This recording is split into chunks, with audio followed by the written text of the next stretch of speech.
Bom, na semana passada, nós tratamos desse tema, Deus anuncia a salvação, lidando com o texto de Lucas, capítulo 1, os 25 primeiros versículos, onde nós podemos, através da história de Zacarias e de Isabel, encontrar Deus falando ao povo depois de cerca de 400 anos de silêncio, depois do povo viver um período sem que nenhum profeta fosse levantado, sem que nada extraordinário acontecesse no meio do povo. Então Deus se manifesta a Zacarias, se manifesta a Isabel e anuncia que é chegado o tempo de salvação. Hoje nós vamos lidar com um outro tema. Hoje nós vamos lidar com o tema da anunciação, que nós encontramos em dois textos, Lucas capítulo 1, a continuação do texto que nós trabalhamos na semana passada, e um segundo texto, lá em Mateus, também no capítulo 1, onde o relato é o mesmo, o relato da anunciação. Então, nesse momento, nós vamos encontrar Deus anunciando o nascimento de Jesus Cristo, o nascimento do Messias, tanto a Maria, lá em Lucas, quanto a José, aqui em Mateus. E são os dois textos que nós vamos olhar. Primeiro, nós vamos olhar o texto de Lucas, capítulo 1, versículos 26 até o 38, é o texto que nós vamos começar tratando. Então, vamos lá. No versículo 26, nós vamos encontrar o texto começando da seguinte forma: no 6º mês, Deus enviou o anjo Gabriel a Nazaré. Começa falando sobre o tempo. O versículo 25 do 1º capítulo de Lucas vai nos mostrar, aliás, até o versículo 25, os primeiros 25 versículos, vão nos mostrar a história de Isabel, que até o 5º mês não se mostra a ninguém, não se revela a ninguém, não revela a sua gravidez a ninguém.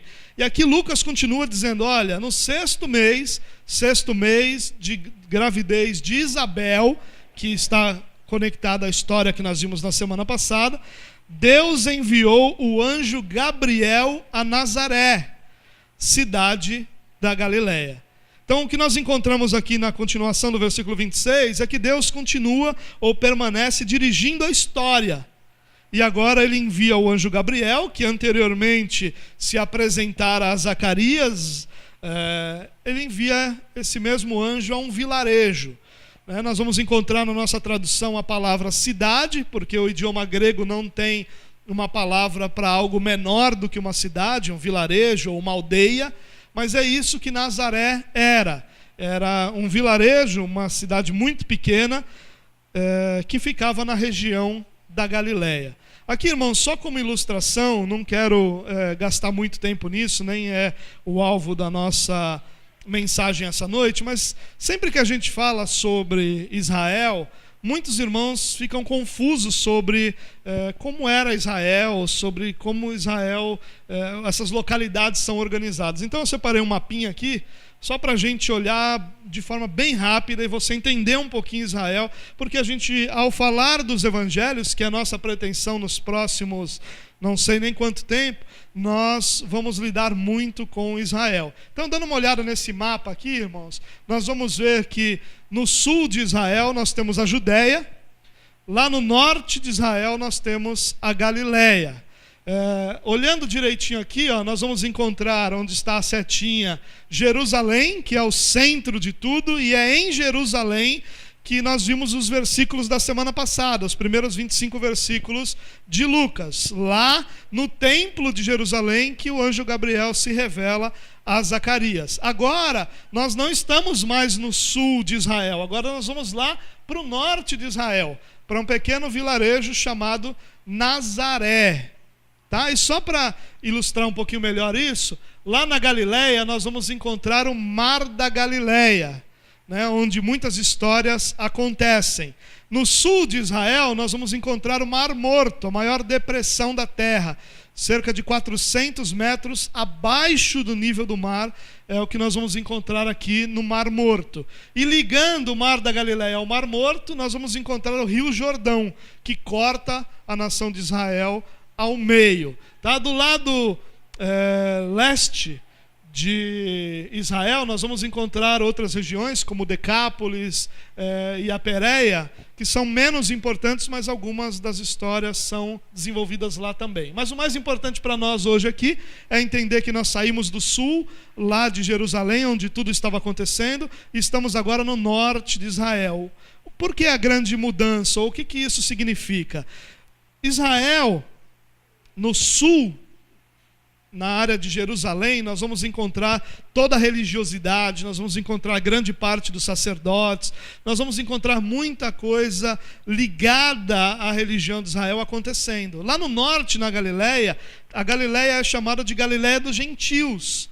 Por quê? Porque essa região, durante aquele momento de cativeiro assírio, onde uma parte de Israel é levada ao cativeiro, muitas pessoas de outras nações passaram a morar nessa região, e quando da volta dos judeus a essa área, houve uma miscigenação muito grande, uma mistura entre os judeus e as pessoas de outras etnias. Então, eles eram considerados pelos sulistas como povos impuros, como povos não judeus legítimos, né? Então é a Galileia dos gentios. No meio do caminho está Samaria, mas Samaria é uma outra história, a gente vai lidar com ela quando isso for possível. Vamos lá.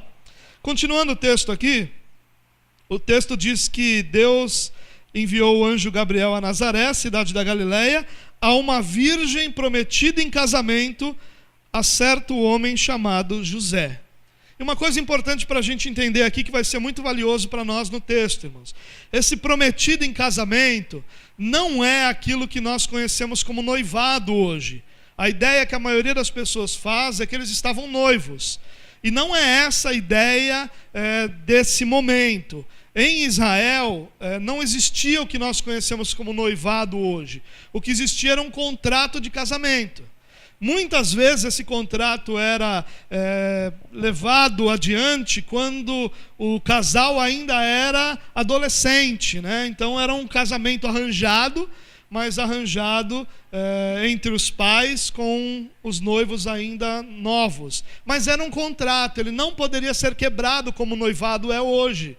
Hoje nós encontramos o noivado e, de repente, esse noivado pode não continuar acontecendo e não há nenhuma dificuldade nisso. Naquela época, o estar prometido em casamento tinha o mesmo peso de estar casado diante da lei. Então, quando havia uma traição, era considerado adultério. Quando havia um desejo de quebrar esse noivado, isso tinha que ser feito da mesma forma como era feito a quebra do casamento, o divórcio. Então, é muito mais sério do que aquilo que nós imaginamos como o noivado. Só era possível desfazer esse compromisso através do divórcio. Ainda no versículo 27, o texto diz que José era descendente de Davi, e o nome da virgem era Maria. Tanto José quanto Maria eram descendentes de Davi, portanto, da tribo de Judá. E a tribo de Judá foi feita uma promessa. Na verdade, algumas promessas foram feitas à tribo de Judá. Por exemplo, lá em Gênesis 49, quando o pai, Jacó, daqueles que serão as 12 tribos, os abençoa, ele vai dizer o seguinte no versículo 10: o cetro não se apartará de Judá, nem o bastão de comando de seus descendentes, até que venha aquele a quem ele pertence, e a ele as nações obedecerão. Aqui nós vamos encontrar uma promessa messiânica. Nós vamos encontrar uma promessa que os descendentes de Judá serão reis de Israel, mas uma promessa superior a essa é a promessa de que nós teremos da descendência de Judá o rei a qual todas as nações obedecerão. Segundo Samuel, capítulo 7, versículo 16, nós vamos encontrar uma promessa de Deus a Davi, dizendo o seguinte: quanto a você, Davi, sua dinastia e seu reino permanecerão para sempre diante de mim. O seu trono será estabelecido para sempre. Então, o que Lucas está fazendo aqui é trazer a lembrança que os descendentes de José e de Maria, ou o descendente de José e de Maria, Jesus especificamente, vinha da linhagem de Davi, vinha da linhagem de Judá e vinha para ser o cumprimento de muitas promessas que foram feitas a Davi e também a Judá. No versículo 28, olha que interessante.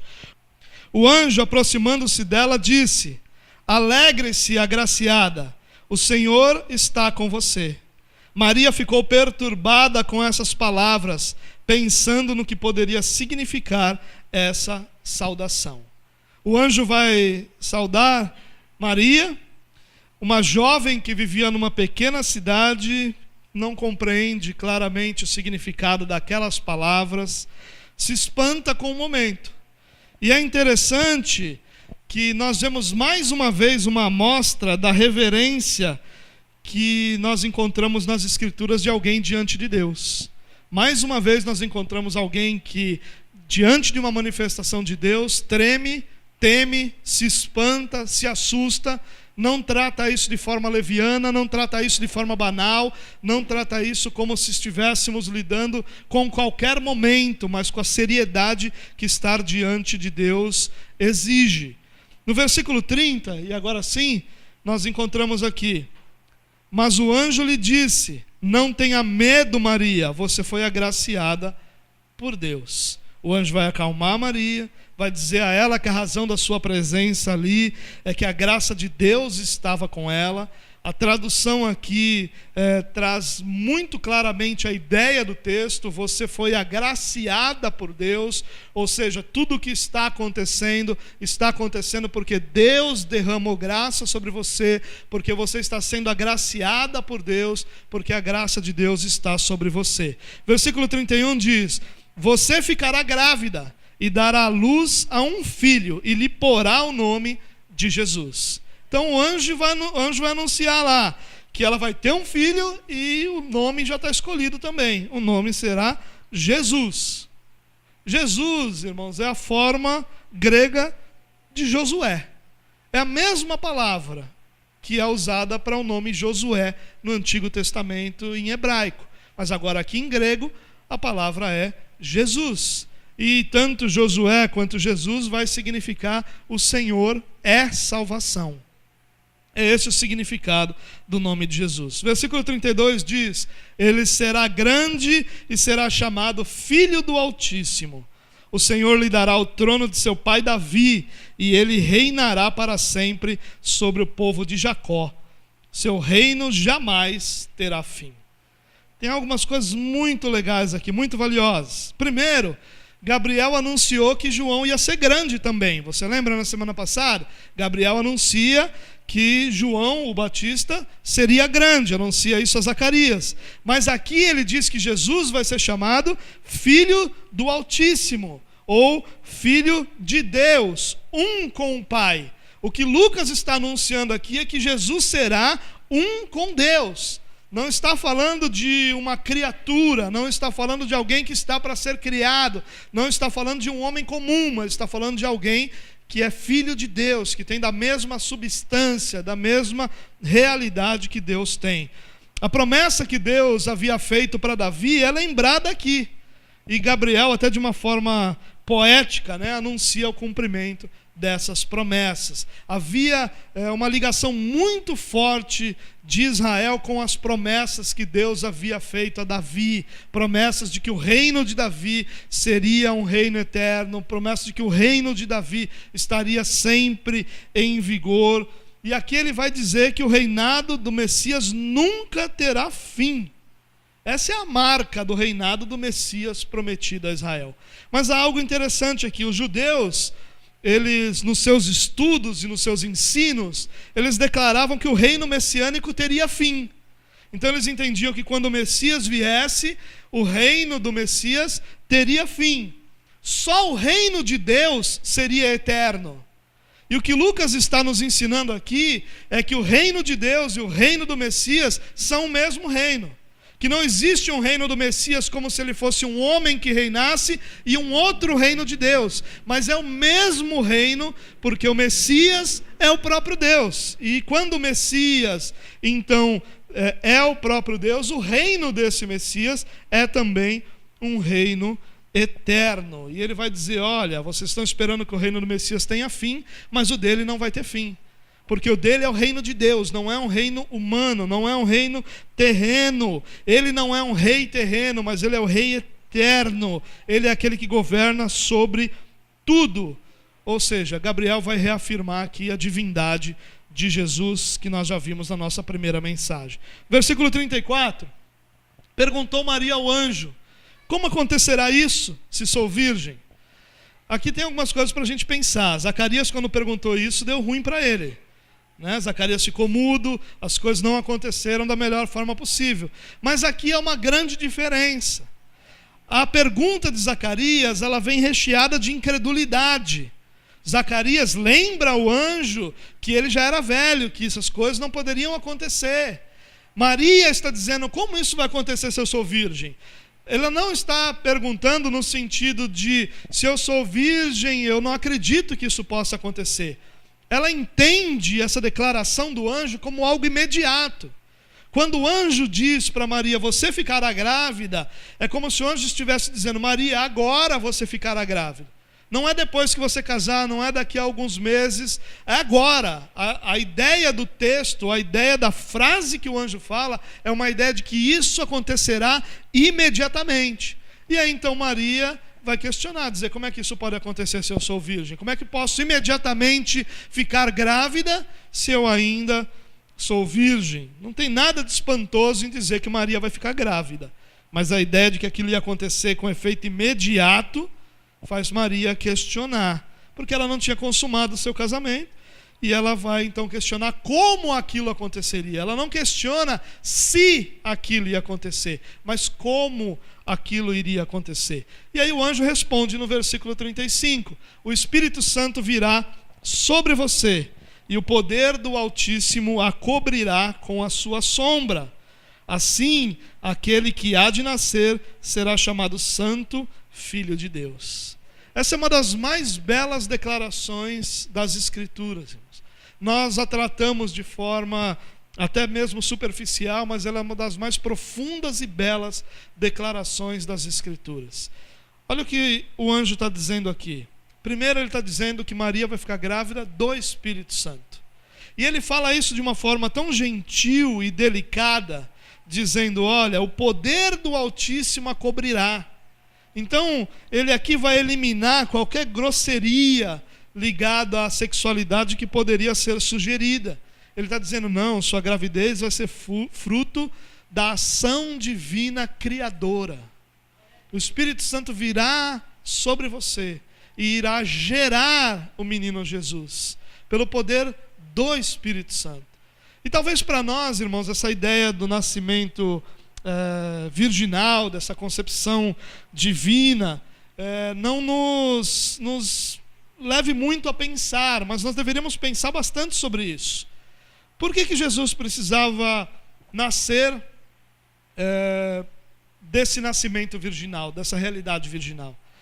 Porque a Bíblia vai ensinar algo que nós conhecemos na teologia como pecado original. Essa doutrina vai nos ensinar o seguinte: que a queda de Adão afetou todos os homens, e que a partir da queda de Adão não há mais ninguém que nasça sem nascer debaixo da influência desse pecado. É isso que Davi quer dizer quando ele diz que ele nasceu em pecado e em pecado o concebeu a sua mãe. Ele não está falando de relacionamento sexual, ele está falando de que todo nascimento natural é o nascimento de alguém em pecado. Ninguém nasce sem. A ideia de que nós nascemos sem pecado e que nós vamos desenvolvendo esse pecado ao longo da nossa vida não é um conceito que encontra apoio nas Escrituras. O apoio das Escrituras vem para a doutrina de que todo ser humano nasce debaixo da doutrina do pecado original. Agostinho, lá no final do quarto século, início do quinto século, ele vai estabelecer essa doutrina de uma forma muito clara, e aí daí vem até o nome dessa doutrina do pecado original, quando ele vai nos ensinar exatamente isso. Em Adão todos caíram. Por isso que Paulo vai dizer: que por um homem entrou o pecado no mundo e todos pecaram. Como assim todos pecaram? Paulo vai dizer que todos pecaram à semelhança de Adão. Como assim todos pecaram à semelhança de Adão? Ele está falando sobre isso, que o pecado de Adão afeta toda a humanidade, que toda a descendência de Adão é uma descendência que nasce em pecado. Não há, a partir de Adão, ninguém que nasça da mesma forma que Adão foi criado, perfeito, sem pecado. Não, a partir de agora, a raça humana é caída. Ela não cai a partir de determinado momento, mas ela nasce em pecado. Se Jesus nasce de um pai natural e de uma mãe natural, ele nasce debaixo do pecado original. E nascendo debaixo do pecado original, ele nunca poderia ser o salvador de ninguém. Ele nunca poderia ser sacrifício por ninguém, porque ele em si mesmo teria o pecado do seu nascimento. Agora, gerado pelo próprio Deus, gerado pelo Espírito de Deus, nesse nascimento virginal de Maria, nós vamos encontrar um Cristo, um homem que nasce sem pecado e que vive a sua vida santa, plenamente santa. Por isso que o anjo diz: ele será chamado Santo Filho de Deus. Essa expressão Filho de Deus é a mesma expressão que lá na frente vai fazer com que Jesus seja acusado de heresia, de blasfêmia. É a mesma expressão, porque essa expressão quer dizer da mesma natureza de Deus.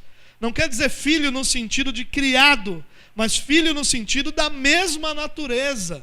Então nós vamos encontrar mais uma vez a ideia, a doutrina da divindade de Jesus e da Trindade, irmãos. Ela permeia todas as páginas das Escrituras. Na verdade, a salvação é uma obra completa da divindade, da Trindade, não só de uma das suas pessoas, mas da Trindade como um todo. Vamos lá, seguindo adiante, diz assim: também Isabel, sua parenta, terá um filho na velhice.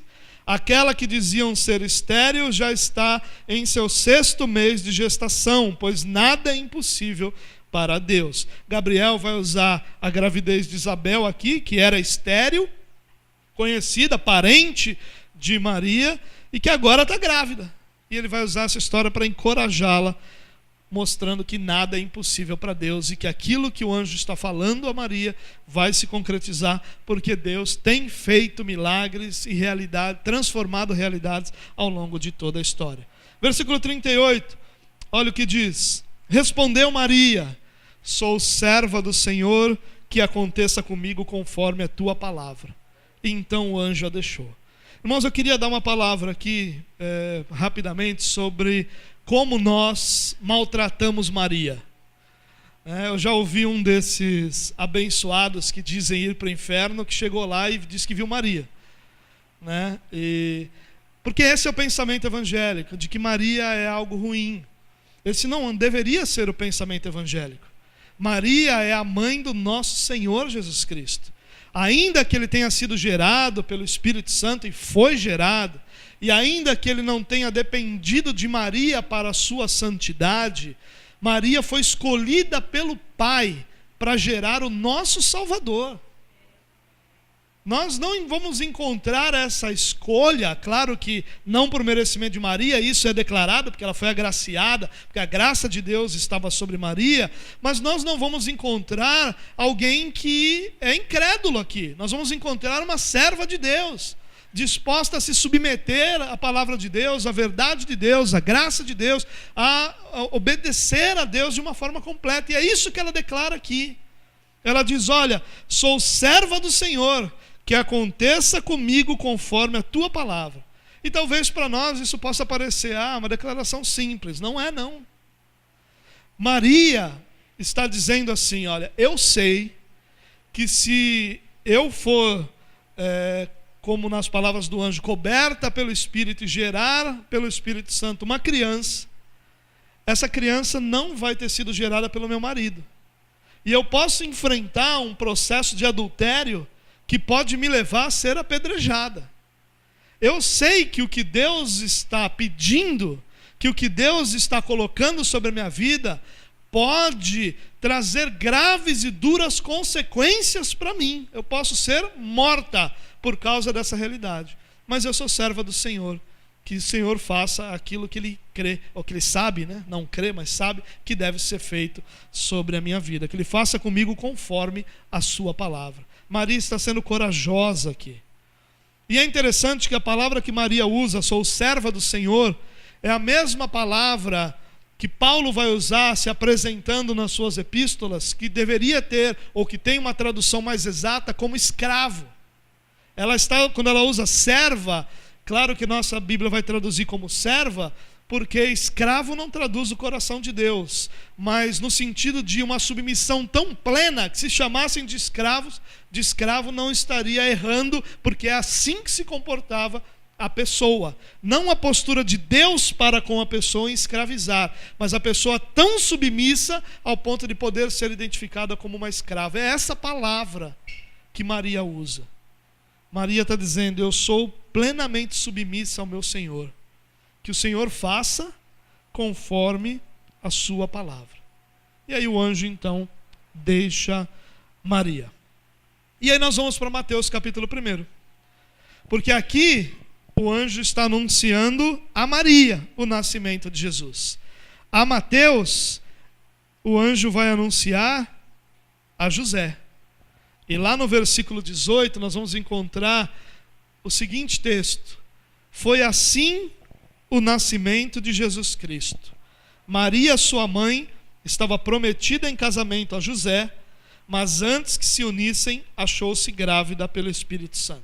Só uma palavrinha aqui, irmãos. É a primeira vez que nós citamos Mateus, e nós não falamos nada sobre o contexto de Mateus, mas para que não tenha nem excesso de informações, nem que a gente perca o raciocínio, eu vou deixar para a gente falar um pouquinho sobre Mateus num outro momento. Tem algumas questões muito interessantes do Evangelho, do seu propósito, da data, e a gente vai falar sobre isso num outro momento. No versículo 18, o relato é o mesmo que nós acabamos de ler.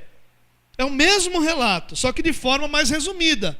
Mateus aqui não tem a pretensão que Lucas tem de ser um historiador, ele não tem a pretensão de apresentar todos os detalhes, ele tem a pretensão de apresentar o cumprimento das promessas. Ele não está focado nos detalhes históricos, mas nos detalhes proféticos. Então Mateus vai tratar da mesma história com menos detalhes, de uma forma bastante interessante. Versículo 19 diz assim: por ser José, seu marido, um homem justo, e não querendo expô-la à desonra pública, pretendia anular o casamento secretamente. A gente precisa pensar sobre isso aí, irmãos. Porque muitas vezes nós ouvimos pessoas dizendo assim, olha, José era tão justo que não queria expor Maria publicamente.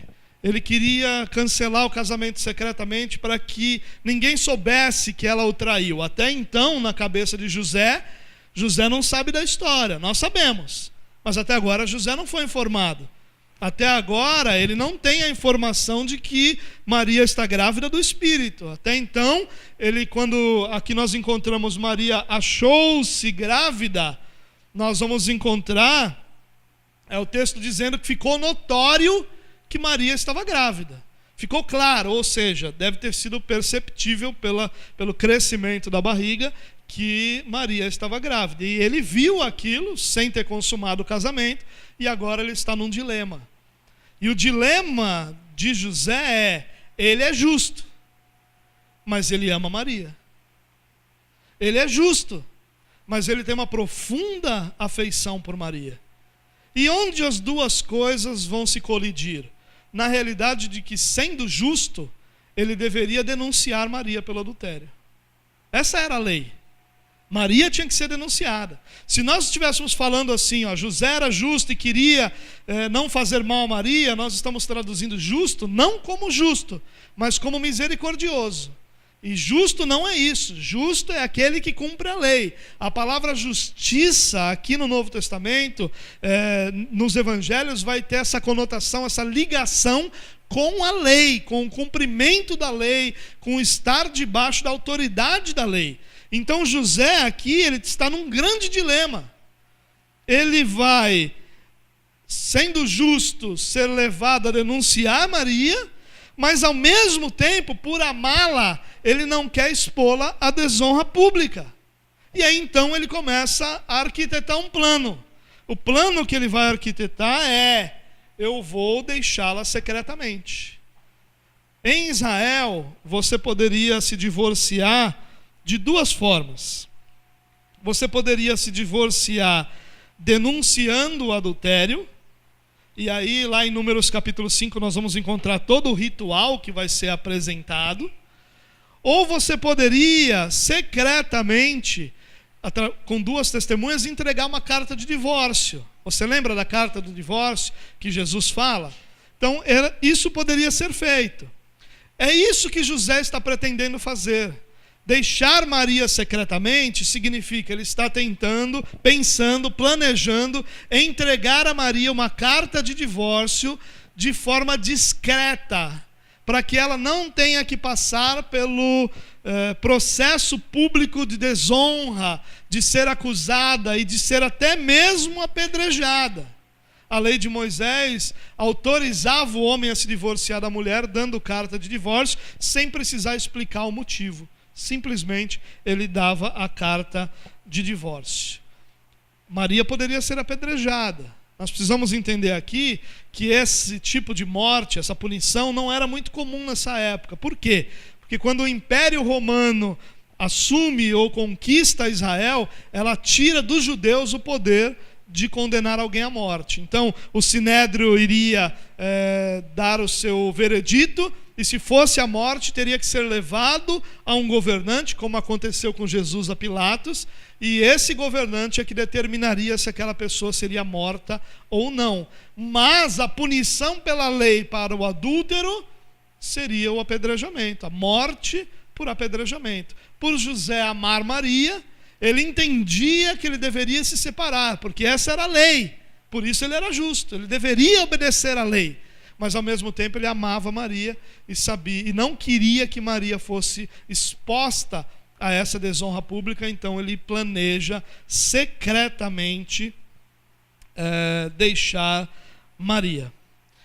É bastante interessante isso, né? O dilema que José está vivendo entre a justiça e o amor. Parece até roteiro de filme, né? Onde o amor move a pessoa numa direção, mas a razão, a lógica move em direção a outra, né? Daria um belo filme. Mas José aqui não titubeia, ele vai se separar dela. É isso que está na cabeça dele. Ele vai cumprir a lei. Ele vai fazer, não de uma forma que ela sofra, não de uma forma que ela seja humilhada, não de uma forma que ela possa vir a morrer apedrejada, mas ele vai cumprir a lei. Esse é o resultado do dilema que José então vive. Mas depois de ter pensado nisso, apareceu-lhe um anjo do Senhor em sonho e disse: José, filho de Davi, não tema receber Maria como sua esposa, pois o que nela foi gerado procede do Espírito Santo. Aqui nós encontramos o Deus onisciente, que conhece todas as coisas, até os pensamentos humanos, porque aqui diz, depois de ter pensado nisso, ele não fala isso para ninguém, ele não leva isso adiante, e é interessante que o texto, o original aqui, dá a ideia de, imediatamente ao pensar nisso, o anjo aparece a ele em sonho. Então, não é algo que ele ficou por dias remoendo, imediatamente, assim que ele pensou nisso, o anjo então fala para ele. E nós encontramos a onisciência de Deus aqui, Deus que conhece até os pensamentos mais profundos do nosso coração, que sabe todas as coisas, até aquilo que nunca chegou aos nossos lábios. Aliás, o salmista já havia dito isso, que antes que a palavra chegasse aos nossos lábios, Deus já as conhecia. Agora tem um detalhe aqui, por que José temeria receber Maria como sua esposa? Porque o que o anjo está dizendo é: não tema Maria. Por que ele temeria? Por uma razão muito simples, ele vai estar quebrando a lei. E quebrando a lei, ele estaria debaixo da punição da lei. E o temor dele não era o temor de que alguém descobrisse que Maria estava grávida. O temor dele era o temor de desobedecer a Deus. Nós já encontramos em Maria alguém submissa a Deus. Agora nós encontramos em José alguém plenamente obediente ao Senhor. Esse casal é um casal que havia sido formado pelo Senhor, moldado pelo Senhor, trabalhado pelo Senhor, e agora chega o momento em que Jesus nasceria com José, com o seu pai, um homem justo, e Maria, sua mãe, uma mulher submissa ao Senhor, de forma que os dois poderiam criar Jesus Cristo para a glória de Deus. Isso a gente precisa levar sempre em conta, irmãos. Bom, aqui, José, filho de Davi, não tema receber Maria como sua esposa, pois o que nela foi gerado procede do Espírito Santo. E aqui nós vamos ter uma confusão bastante interessante ao longo da história da igreja sobre as duas naturezas de Cristo. Cristo é homem ou Cristo é Deus?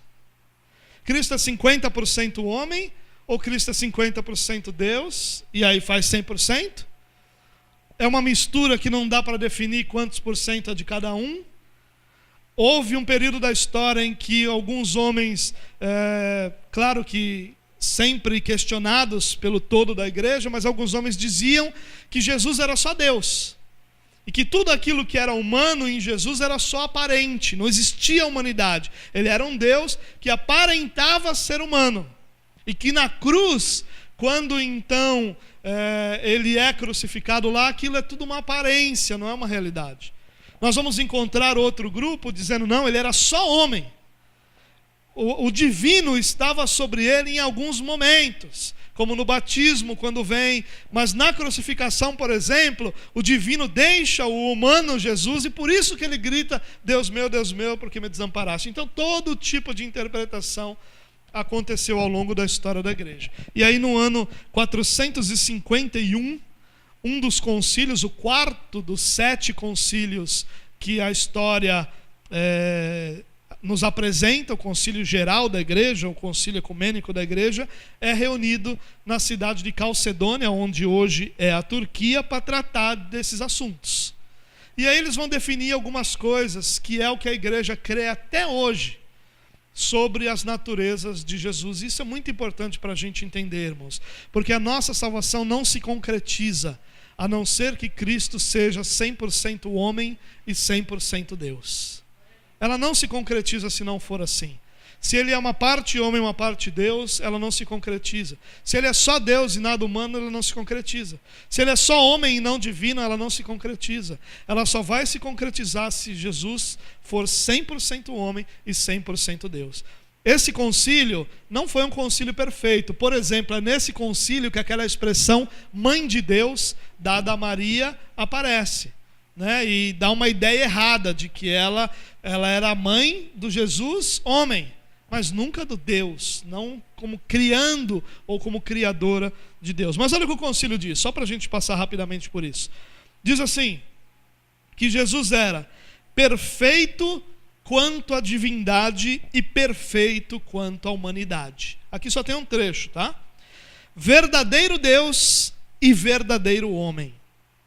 Um só e mesmo Cristo, que se deve confessar em duas naturezas, inconfundíveis e imutáveis, inseparáveis e indivisíveis. Esse é mais um daqueles mistérios que nós temos na pessoa de Deus. E esse mistério que nós temos na pessoa de Deus, irmãos, tem uma lição muito importante para nós. A lição que nós estamos diante de alguém que é muito maior que nós. De alguém que não pode ser contido na nossa compreensão, que não pode se encaixar dentro da nossa compreensão. Um ser divino, Deus a quem nós servimos e diante do qual nós vivemos, ele é infinitamente superior a nós, de forma que nenhuma compreensão plena sobre o que ele é nós vamos alcançar. Então, nós vamos entender sim que ele é 100% homem e que ele é 100% Deus. Mas compreender isso claramente, o que isso significa, como é que alguém pode ser 100% uma coisa e 100% outra, na própria matemática isso é impossível. Mas nós vamos encontrar em Cristo essas duas naturezas. E por que Jesus precisava ser homem?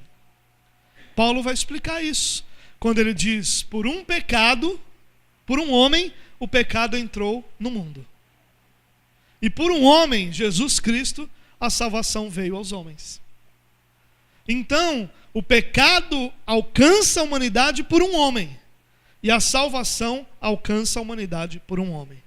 Cristo é o homem perfeito, que se entrega como Cordeiro de Deus em nosso lugar, para nossa justificação e salvação.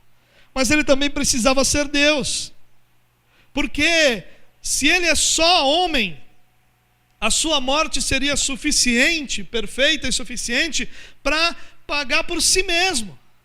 É só o fato dele ser 100% Deus que concede à sua morte um valor infinito que pode alcançar todos aqueles que pertencem ao Senhor. O fato dele ser Deus e como Deus morrer na cruz é o que concede à morte de Cristo o valor suficiente para que seja justificação por nós.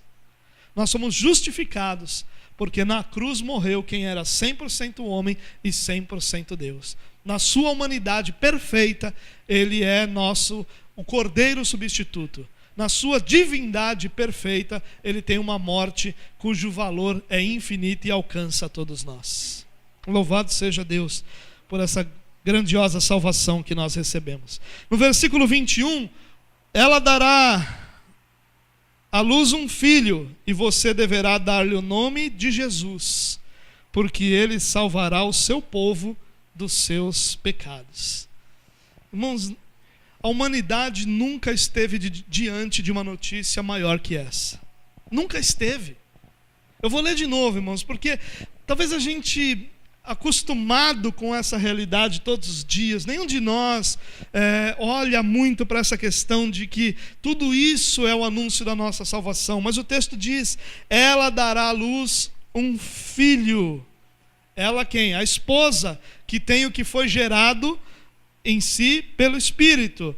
E você deverá dar-lhe o nome de Jesus, porque ele salvará o seu povo dos seus pecados. Mateus acrescenta a ordem aqui de dar o nome de Jesus, que tinha sido dado a Maria também, mas ele acrescenta o motivo. A Maria só diz: você vai dar o nome de Jesus. A José ele diz: você vai dar o nome de Jesus, porque ele salvará o seu povo dos seus pecados. É por isso que você vai chamá-lo de Deus é salvação. E há um detalhe importante aqui, irmãos: seu povo. Preste atenção no que é dito a José. Ele salvará o seu povo dos seus pecados. E o seu povo aqui não significa os judeus ou qualquer outra etnia. O seu povo aqui vai significar aqueles eleitos pelo Pai para serem propriedade exclusiva de Deus. O povo que é de Jesus porque ele recebeu do Pai. Jesus diz isso, que aqueles que são dele porque ele recebeu do Pai. O Pai concedeu a Jesus aqueles que ele elegeu para serem povo exclusivo de Deus, para serem povo do Senhor. Versículo 22. Tudo isso aconteceu para que se cumprisse o que o Senhor dissera pelo profeta: a virgem ficará grávida e dará à luz um filho, e lhe chamarão Emanuel, que significa Deus conosco. Esse texto aqui tem uma dificuldade, irmãos. Quem fala isso? Tudo isso aconteceu para que se cumprisse o que o Senhor dissera pelo profeta. É Mateus que está dizendo isso? Ou é o anjo no sonho que está dizendo isso? Porque nós ainda estamos no meio do sonho. Será que Mateus está fazendo um parênteses ou será que o anjo está falando? Nós não sabemos, mas possivelmente nós estejamos diante de algo que o próprio anjo falou. Porque há uma interpretação interessante. Aqui está se referindo a Isaías 7,14, que fala de uma mulher em idade de casamento que vai dar à luz. Então é uma profecia. Essa profecia era para aquela época, tem dois cumprimentos, a gente não tem como ver o primeiro, ou se referia só a Jesus. O que o anjo está dizendo aqui é que essa profecia de Isaías 7 é sobre Jesus somente. Então é bem possível que aqui nós tenhamos uma interpretação. Mas de qualquer forma, mesmo que Mateus esteja dizendo isso, Deus pode ter dado essa mesma interpretação a Mateus. A grande questão é que Isaías 7,14 se refere a Jesus. Para a gente terminar esse texto, irmãos, e ir para as aplicações. Ao acordar, ou seja, foi um sonho aqui, José fez o que o anjo do Senhor lhe tinha ordenado. e recebeu Maria como sua esposa, ou seja, consumou o casamento. Durante esse período de prometido, eles viviam separados, cada um na sua casa, até que chegasse o tempo, que normalmente não passava de 1 ano, chegasse o tempo em que eles iriam morar juntos e iriam consumar o casamento. E no versículo 25 diz assim: mas não teve relações com ela, enquanto ela não deu à luz um filho, e ele lhe pôs o nome de Jesus. José, obediente ao Senhor, a instrução do Senhor, se casa com Maria, agora que ele sabe que Deus havia gerado Jesus, mas só vai ter relações sexuais com ela após o nascimento de Jesus. E é isso que o texto diz. Não dá para ter dúvidas aqui. Nós vamos estar diante aqui da construção da forma grega da frase, que vai implicar que aquilo que está negativo depois se cumpre, depois do tempo. Então, quando diz assim que não teve relações com ela até que Jesus nasceu, significa que depois que Jesus nasceu, ele teve relações com ela. Essa é a montagem da frase grega aqui, e nós sabemos disso. Eles tiveram um casamento normal, nós vamos encontrar irmãos e irmãs de Jesus ao longo dos evangelhos. Irmãos, aqui nós estamos diante da anunciação, dos 2 textos que mostram Jesus sendo anunciado. Os 2 textos onde o que Deus está dizendo em resumo é: chegou o tempo de trazer salvação à humanidade. As promessas que eu fiz agora encontram cumprimento em Jesus Cristo. E Ele será aquele que trará salvação ao seu povo. Essa anunciação é fruto da misericórdia de Deus, fruto do amor de Deus, fruto do fato de Deus não ter abandonado a sua criação, de Deus ter cumprido, apesar de toda a incredulidade e de todo o pecado que está, no qual a humanidade está envolta. Deus cumpre as suas promessas e envia Jesus Cristo, o nosso Salvador. Para a gente terminar aqui, irmãos, eu queria fazer algumas aplicações com você. Primeira aplicação que eu queria fazer: Deus é fiel e sempre cumpre suas promessas. A anunciação deveria nos fortalecer. A anunciação deveria fortalecer a nossa fé, a nossa confiança, a nossa certeza de que Deus é fiel e que Ele sempre cumpre suas promessas. E que nós não vamos encontrar nenhuma de suas promessas sem cumprimento. Que nós não precisamos temer por absolutamente nada daquilo que está por vir, porque assim como no passado Ele cumpriu suas promessas, no tempo que há de vir Ele continuará a cumprir cada uma de suas promessas na nossa vida e na vida da sua igreja. Não há razão para temermos, não há razão para duvidarmos. Deus é fiel e cumpre cada uma de suas promessas. Nós estamos falando da promessa de Isaías capítulo 7, nós estamos falando de mais de 500, 600, quase 700 anos antes do cumprimento dessa promessa. 700 anos antes, Deus levanta um profeta, sem que nem ele compreendesse claramente tudo aquilo que estava dizendo, e anunciou que chegaria o dia que Deus enviaria o Redentor para salvar o seu povo. 700 anos se passam. Há cerca de 400 anos o povo não ouvia a voz de Deus. Há cerca de 400 anos milagres não eram vistos, profetas não eram levantados. Deus estava em silêncio diante do seu povo, e o povo se questionando o que seria das promessas que Deus havia feito. E 700 anos depois, nós encontramos Deus cumprindo sua promessa. E isso nos mostra que todas as promessas de Deus se cumprirão na vida da sua igreja. Não há motivo para temer, não há motivo para duvidarmos, não há motivo para questionarmos. Deus é fiel e cumpre cada uma das suas promessas em nossa vida. Segunda aplicação: a anunciação deve reforçar nossa confiança na Bíblia como palavra de Deus. É nesse livro que nós encontramos o desfecho e a explicação de todas as coisas que Deus faz.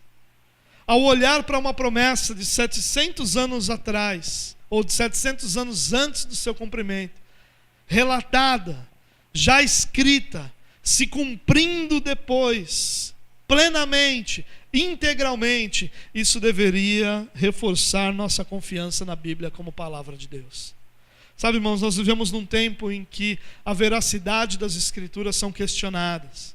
Nós vivemos num tempo em que o que nós mais encontramos são supostos teólogos dizendo: olha, esse texto era dessa forma, esse texto era da outra forma, esse texto não existia, esse texto foi acrescentado, esse texto foi corrompido, numa tentativa de tirar de nós a confiança que nós temos de que a Bíblia é a palavra de Deus. Aqui nós encontramos 700 anos de distância entre o profeta Isaías e o cumprimento. E as palavras se cumprem literalmente.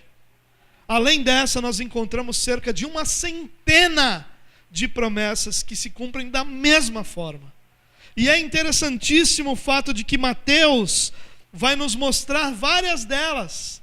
Ele vai em vários momentos dizer: para que se cumprisse o que foi dito pelo profeta, para que se cumprisse o que foi prometido, para que se cumprisse o que o profeta disse, e vai mostrar literalmente como Deus cumpre sua palavra e como a Bíblia é palavra de Deus para nós. Nós não precisamos temer, irmãos, porque o mesmo Deus que manteve esse texto diante de nós é o mesmo Deus que governa sobre todo o aparato em volta da Bíblia, sobre as traduções, sobre as impressões, sobre os manuscritos, sobre o que é e sobre o que não é. Nós não precisamos temer. Deus governa, Deus controla, Deus mantém as Escrituras de forma que elas cheguem a nós da forma mais saudável e sadia possível, para que nossa confiança nela possa ser plena. Se você tem dúvidas sobre a palavra de Deus, sobre a Bíblia ser palavra de Deus, olhe para um texto como esse. Explique como alguém poderia forjar um cumprimento numa minúscula cidade com uma jovem só prometida em casamento. É bem possível, é quase que certo que nós estamos falando de um casal jovem com menos de 20 anos de idade. Nós não estamos falando de nada que poderia ser facilmente manipulado, mas nós vemos uma profecia se cumprindo literalmente, plenamente, completamente. Isso deveria nos fazer olhar para as Escrituras e dizer: Senhor, essa é tua palavra revelada a todos nós, para que nós possamos ter vida. Terceira aplicação: a submissão é um ato de fé. Quando Maria se submete a palavra de Deus manifestada através de um anjo, Maria está ciente de todos os riscos que ela está correndo. A ideia de que submissão é um ato, é uma decisão inteligente, porque nós analisamos todas as coisas e vimos que é o caminho mais coerente, não é a percepção clara do que é submissão. Submissão é um ato de fé. Nós confiamos naquele a quem nós nos submetemos. E nós sabemos que Ele é poderoso para nos sustentar durante toda a jornada. O que Ele diz, o que Maria diz para o anjo é: eu sou serva do Senhor, eu estou submissa a Ele, que seja feita conforme Sua palavra. Minha confiança está em que Ele é capaz de me sustentar no meio dessa possível tribulação toda. E muitas vezes, irmãos, nós, nas nossas lutas, nas nossas batalhas, o que nós mais tememos é isso. Se eu tomar essa decisão, se eu confiar no Senhor nisso, se eu me submeter às Escrituras nisso, o que será de mim?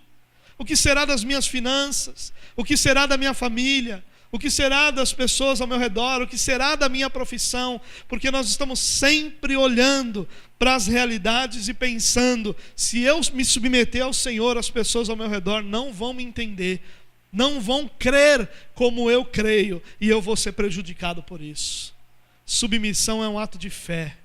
Quem se submete ao Senhor, quem se submete à sua palavra, não se submete porque tem certeza de um caminho tranquilo, mas se submete porque tem certeza de um Deus capaz de sustentar nas mais severas tribulações. Quarta aplicação desse texto: sempre haverá uma luta interior entre o que é justo e o que desejamos ou sentimos. Se você não compreender isso, você vai ser pego desprevenido em muitas das lutas da sua vida.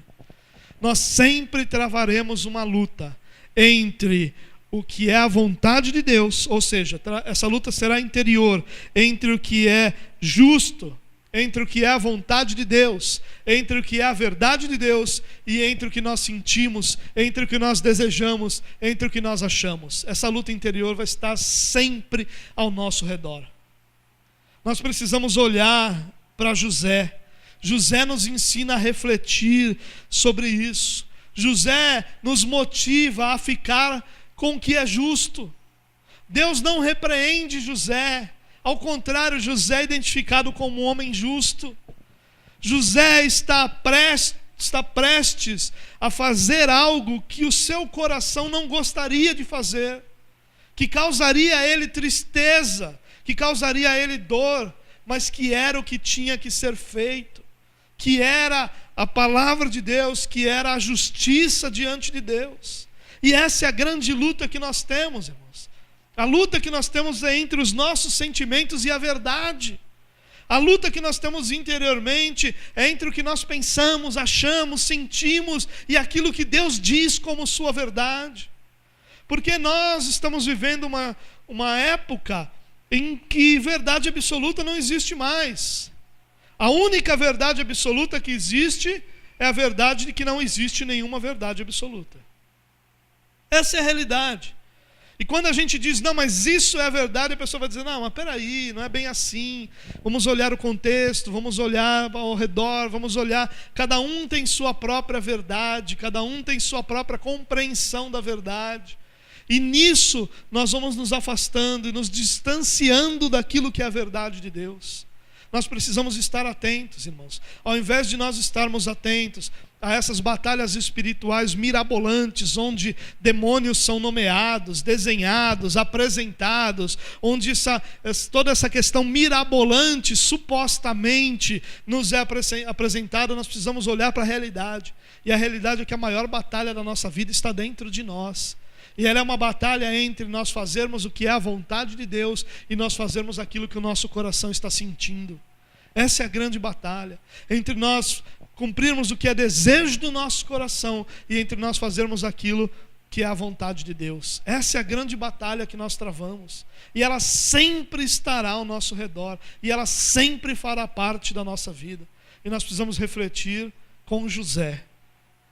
E a reflexão que nós fazemos é com que nós devemos ficar. E a resposta que José nos dá, nós devemos ficar com o que é justo. Nós devemos ficar com a vontade de Deus. Nós devemos abraçar a vontade de Deus e confiar nele para nos guiar ao longo de toda a jornada. Última aplicação para nós encerrarmos. Só podemos conhecer a vontade e os propósitos de Deus através da sua revelação. Entenda bem isso. Só podemos conhecer a vontade e os propósitos de Deus através da sua revelação. Nós não conhecemos os propósitos ou a vontade de Deus através de percepção. Nós conhecemos através de revelação. Eu já falei isso a vocês algumas vezes. Percepção nos faz criar doutrinas que não são bíblicas. Então, de repente, eu tenho uma percepção que Deus me quer fazendo alguma coisa. E aí eu faço aquilo. E através dessa percepção, eu tenho uma experiência com o Senhor. E aí, de repente, eu transformo aquela percepção numa doutrina para as pessoas ao meu redor.